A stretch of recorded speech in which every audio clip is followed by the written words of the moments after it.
War paint, bro. I wonder what the wives thought when their Bostonian husbands woke up with, like, shaved heads. I'm sure they were like, honey, why are the sides of your head shaved off? And why are you covered in paint? Are you a These days, people will tell you America has the most awesome health care in the world. But back in the 19th century, taking what the doctor ordered might have been worse for you. Take, for example, Mrs. Winslow's soothing syrup for help with teething babies. It contained pure morphine. I think giving morphine to babies is super effective if you want to sleep and have a pretty cool kid. Yeah, he never cries or complains. He just sits around all day playing Delta Blues. If you look at the picture, it doesn't look like she's, like, helping her baby. It looks like she's teasing him with his fix. Like, oh, little baby, you want that? Mommy, I need that. You want that fix, don't you? Mom, please, I need that. You giving a baby morphine? What kind of teeth are coming in, fangs?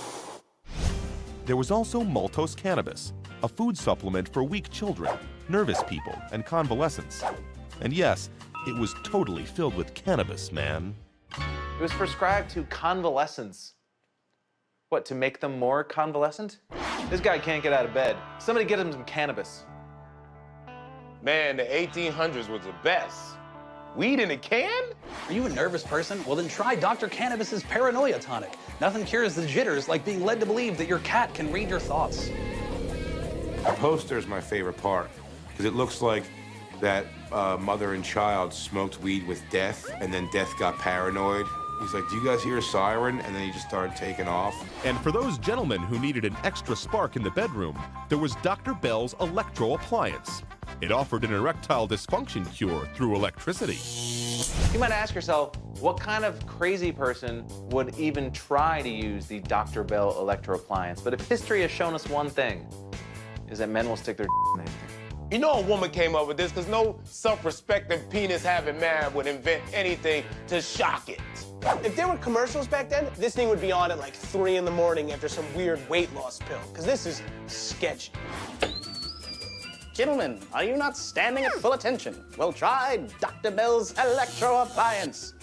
Put it on your organ, plug that into a wall, and go bananas. Dr. Bell's Electro Appliance, for when you need to have sex in a jiffy, but don't care about burns on your stiffy. If your smoking erection lasts for 4 hours, stop complaining. You have an erection.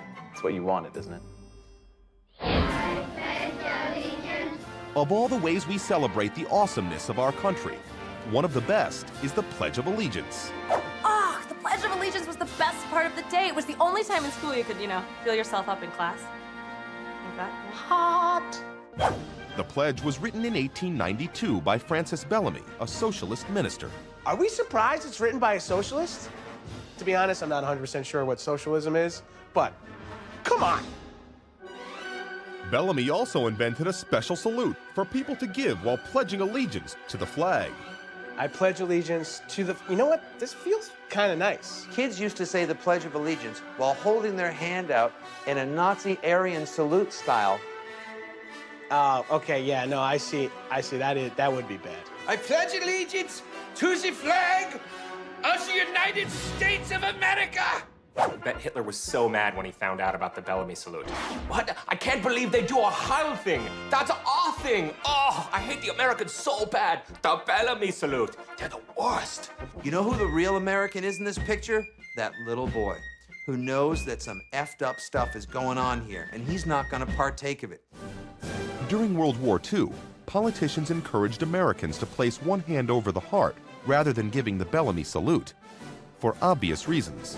Just wait until this gets ruined. Now the next version is gonna have to be something like, I pledge allegiance to the flag.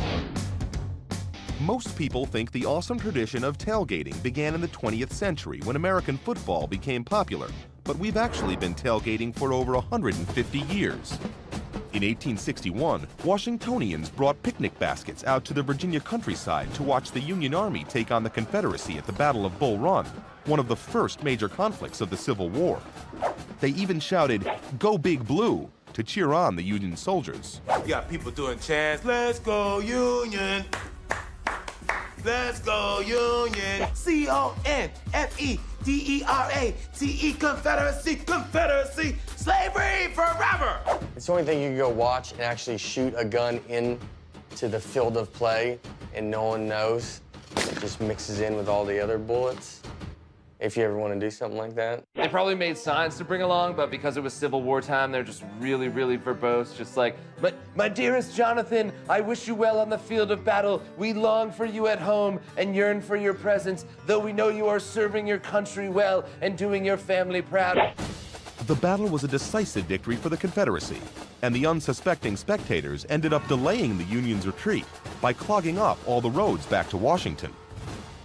That's tailgating 101. Like, once you see which team's about to lose, you leave like a half hour before to beat traffic. It's gonna be a nightmare. What did I say? I said we should go. This is a blowout. We can avoid all the traffic. But no, you wanted to see if the North could fight off the South a little bit longer and maybe stage a... Are you happy now? Are you happy now? How the children cry for your return, oh Jonathan. And there you have it, people. The Union are retreating. What an upset today on the battlefield. It looks like those Southerners are going to get to keep their slaves for quite some time, people. I'll see you next week for the next battle. You are dearly missed. Your sweetest Abigail. You know, that kind of thing. If you thought Francis Scott Key was that guy who wrote the Star-Spangled Banner, you'd be right. But he was also much awesomer than you can possibly imagine. When the War of 1812 broke out between the U.S. and Britain, the Baltimore-based lawyer and amateur poet was sent on a mission by President Madison to secure the release of some patriots being held as POWs. I feel like at some point someone's like, we need to rescue these hostages. And Francis Scott Key in the back of the room was like, I'll do it. And they're like, but you're just a lawyer and a poet. And he's like, I got this one. During the negotiations, the British revealed a planned attack on Fort McHenry. To maintain the secrecy of the plan, the British took Key prisoner as well. What I want to know is why were the British announcing their attack plans in front of a hostage negotiator in the first place? Like, you're cool, right? You're not going to go back and tell people about this, about if we're going to attack Fort McHenry? Dude, we thought you were cool.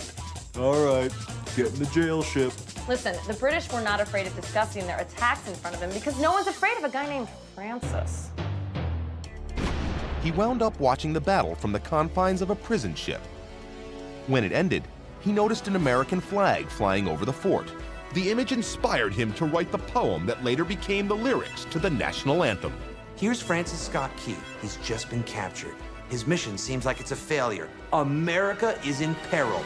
And what does he do? I'll tell you what you do. You write a poem. You write a long poem. here's how I like to imagine the attack on Baltimore ended. The Americans win. He's released the hostages. He like strolls from the boat. He's walking down the gangplank. He gets to shore. Thomas Jefferson's there. And he's like, oh, Francis, thank you so much for all your work. And he goes, don't think about it. Oh, by the way, I wrote the national anthem. And he just flicks it at Jefferson, lights a smoke, and just walks away. At least when Nick Cage plays him, that's how it's gonna go. And then he puts on sunglasses, and everyone's like, what are those? And he's like, oh, these? I just invented them. They're for when it's sunny out.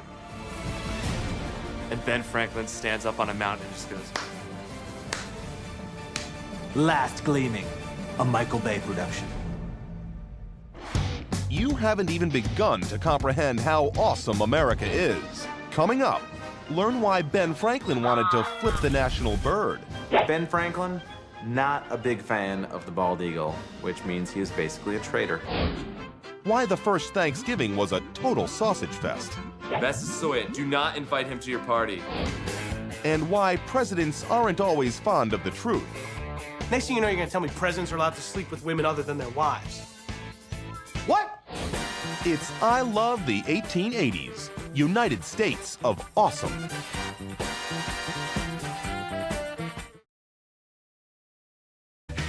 Welcome back to I Love the 1880s, United States of Awesome.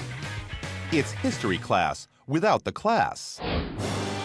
Ah, the magnificent bald eagle, an icon of America's greatness. It became part of our national emblem in 1782, but the bird was almost tossed aside in favor of another.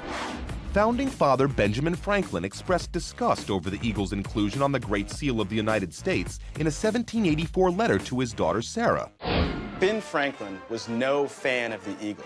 He wrote the following, and I'm going to try to do my impression of him. I wish that the bald eagle had not been chosen as a representative of our country. He is a bird of bad moral character. He does not get his living honestly. No, the Eagles, they heard that and they've been like, yeah, it's all good. Fly one of them kites around here again and see what happens. See what happened to you. Bad moral character. Why does Franklin give bears a pass when they sleep, literally sleep, half the year? I mean, that is bad moral character. These eagles up every day looking for food. Yeah, who the hell is Ben Franklin to judge the moral fiber of anybody? I'm surprised he had time to think about it because he wasn't knee-deep in foreign tale in some kind of weird French orgy somewhere with his short pants draped over some poor sap's computer chair. Computer chair?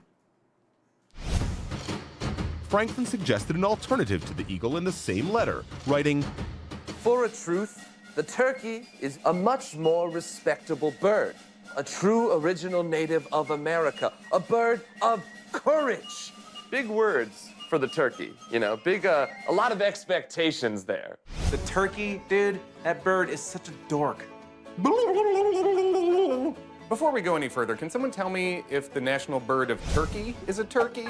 And if not, what the We wouldn't have iPhones today if the turkey was our national bird because China would not respect us enough to make them for us. Wow. Philadelphia Turkeys against the New York Giants this weekend. I wouldn't watch that game.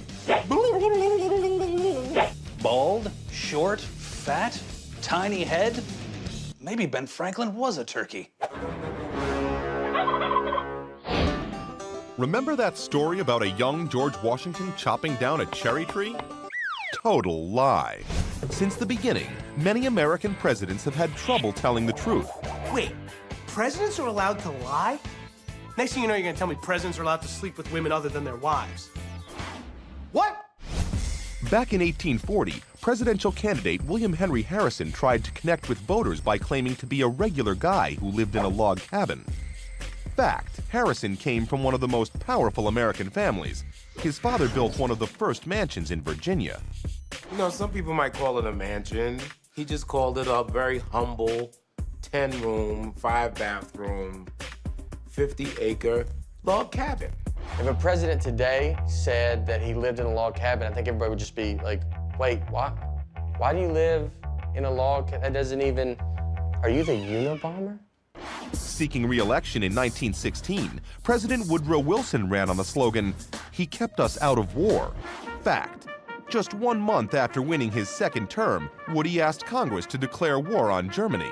About that keep us out of war thing, my bad, guys. Been a little hiccup, we're in a war. It's a world war. What you didn't see is those big posters that said he kept us out of war. In little tiny print underneath it, it said, for a little while. Even some of our most beloved presidents could be deceitful. FDR hid the fact that his legs were paralyzed from polio, refusing to be photographed in a wheelchair, and leaning on people to appear like he was walking.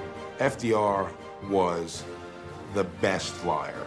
This guy fooled the country into believing he was doing jumping jacks and kick flips through the White House. Meanwhile, he's covered in a blanket rolling around in a wheelchair. FDR also told the American people this whopper.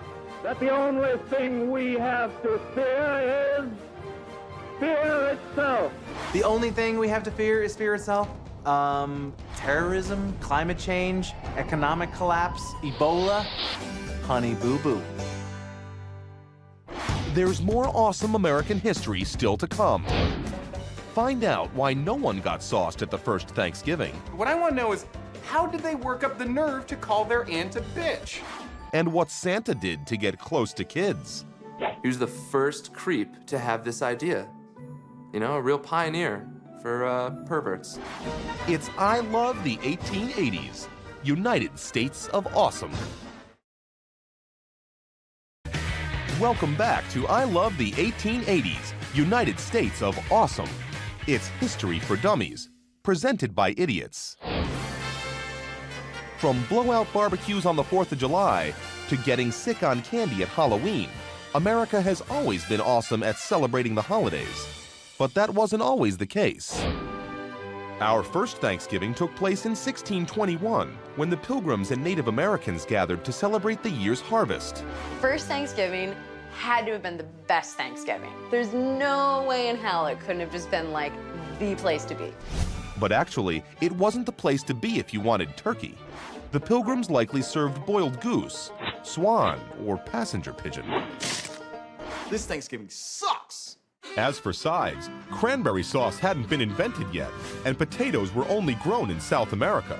Instead, the menu likely contained eel and dried shellfish. We have a dried shellfish special tonight. Yes, we've left them rotting out in the sun for 2 weeks. Will any of this food actually make me sick? Yes, you will get sick. You will definitely be ill after eating this. Luckily, your tall hat is a perfect little barf bag. Okay, cool. Well, then I think I'll go with the starvation. Thanks. Well, then they got drunk, though, right? Historians estimate the Pilgrims brewed 16 pints of beer, which they had to share with 150 guests. If I eat a dead pigeon, I'm probably gonna die of bird flu in a couple days. Can I at least have a few cocktails? They had basically no booze at Thanksgiving, so what I want to know is, how did they work up the nerve to call their aunt a bitch? There were a lot of surprise guests, due to King Massasoit of the Wampanoag tribe, who rolled up with a posse 90 men deep. Massasoit, do not invite him to your party. Total sausage fest, with no actual sausage. Just boiled swan. The Pilgrims didn't know how many Native Americans would be coming or what time they'd be arriving, so they just decided to put them all on one reservation. Forever.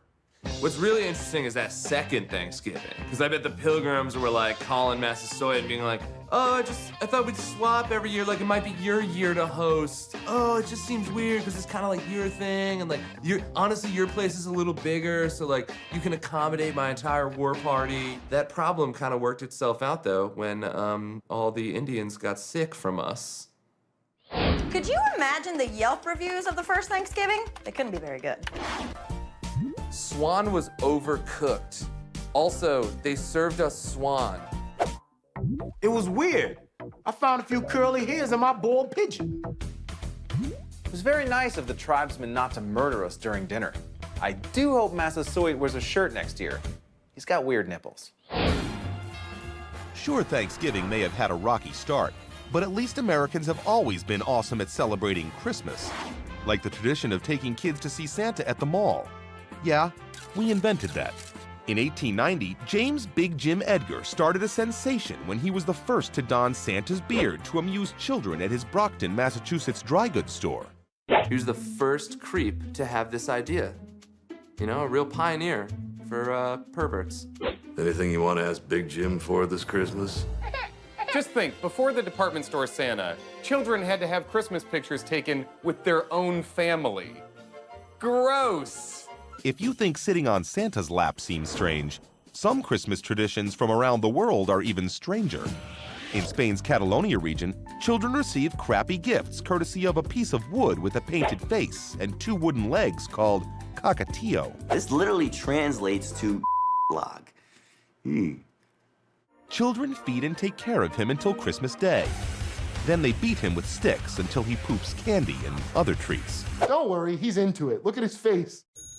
You know, I've heard of Christmas gifts before, but this is a whole new level. He doesn't like poop Nintendo.